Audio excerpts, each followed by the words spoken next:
Hey everybody, this is Garrett with Earth and Time, and today I'm coming to you to take you to learn about the individual responsible really for Cinco de Mayo. And I didn't realize this, but he was actually born here in Texas. So come join me today, learn about the hero of the Battle of Puebla here in Goliad, Texas. Let's get to it. Welcome to the birthplace of Ignacio Zaragoza, who was the general at the Battle of Puebla that defeated the French forces invading Mexico, which happened on May 5th, 1862, and why we celebrate Cinco de Mayo. And this is his home. He was born here in Texas. I had no idea. So in honor of Cinco de Mayo coming up, today is May 3rd, so we're very close. Let's go learn about this fascinating individual and learn more about this history. I'm really excited about this.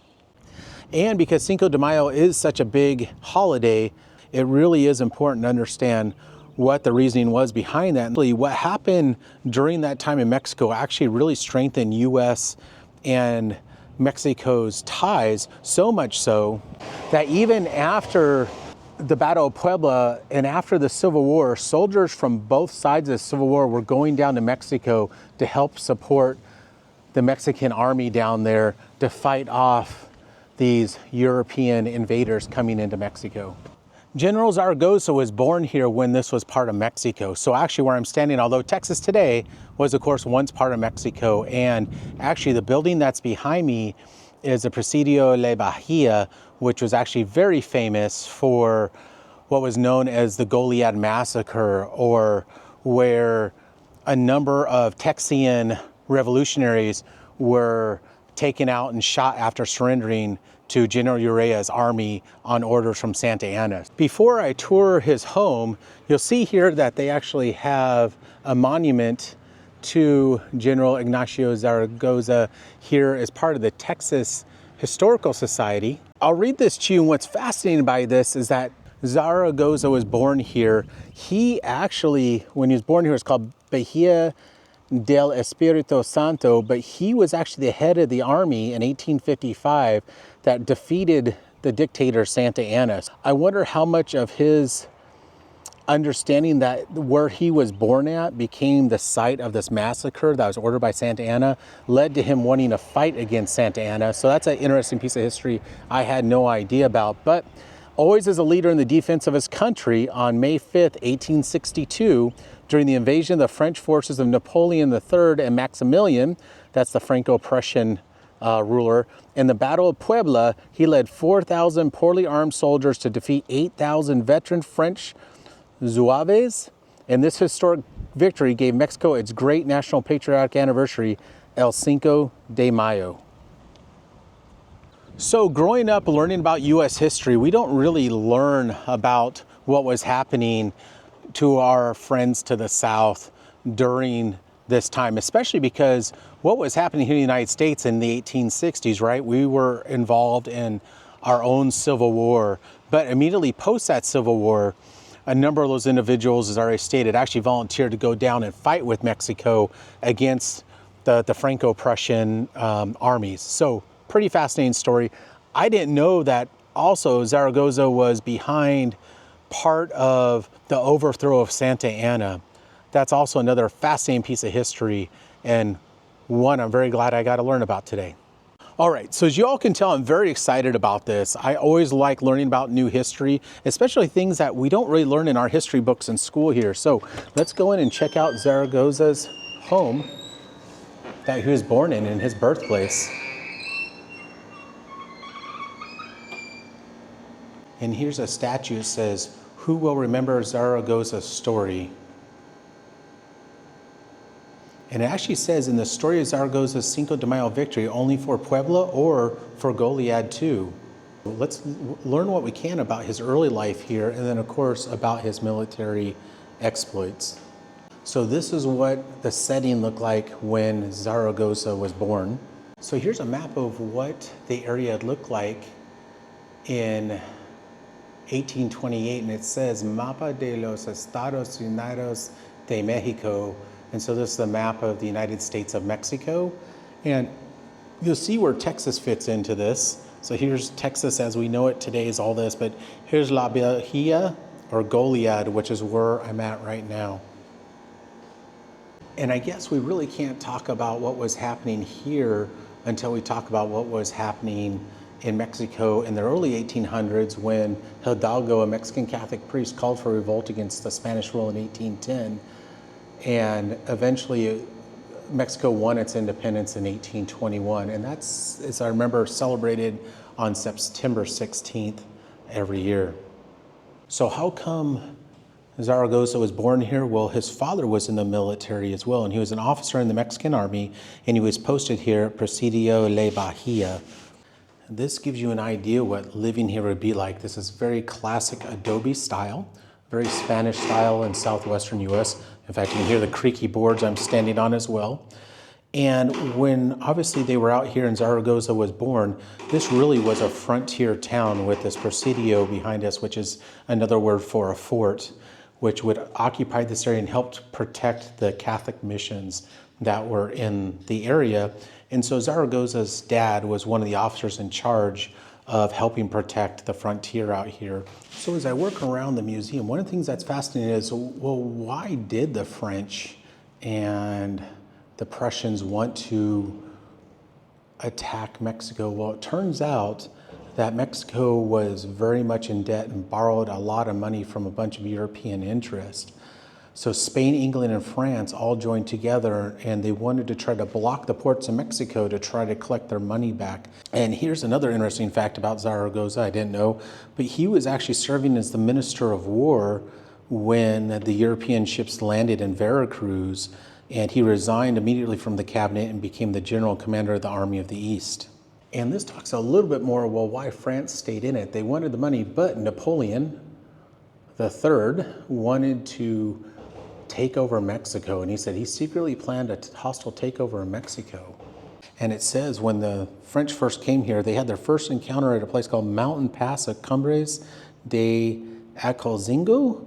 The French swept aside Zaragoza's ill-equipped and small volunteer army, and they were on their way to go to Pueblo, because that's all that stood between the French and eventually Mexico City, which led to the Battle of Puebla on May 5th, 1862. Now, this shows a combination of what the soldiers from the Mexican army looked like and how they were dressed and their equipment compared to what was happening with the French army. And the French army was much more well prepared.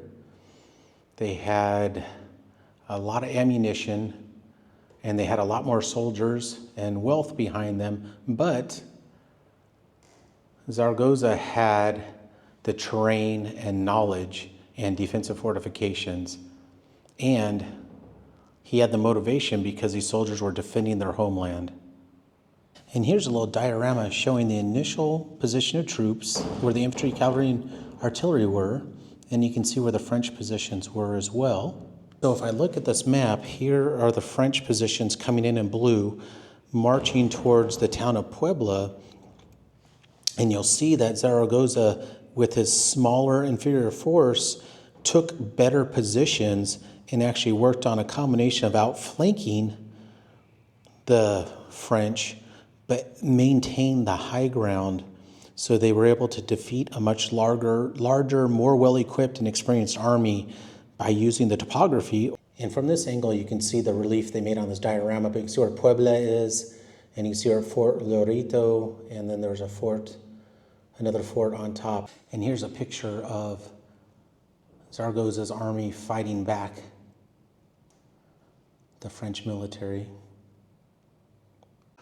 So this victory against the French forces at Pueblo launched Zaragoza to, of course, national fame. The president at the time proclaimed May 5th as a national holiday. 4 months after this, he developed typhoid fever and died, and he was only 33 years old. Eventually, the Europeans won that part of the war, and they actually ended up occupying Mexico City and installing their own emperor named Maximilian I, the Emperor of Mexico. He was Austrian, but in 1866, so a few years later, his regime quickly collapsed. And here's some information about September 16th versus May 5th. Yeah, so 50 years separate the Grito de Dolores and Zaragoza's victory. And so often, because in US culture, especially in the 20th century, Cinco de Mayo has become a popular day to celebrate.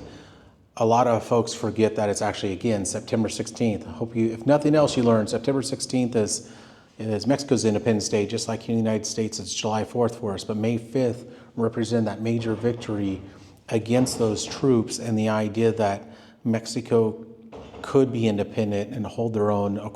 So walking through this house and in what really can be considered hollow ground for a whole country, right? And even not just Mexico, but the importance of Cinco de Mayo here in the United States as well.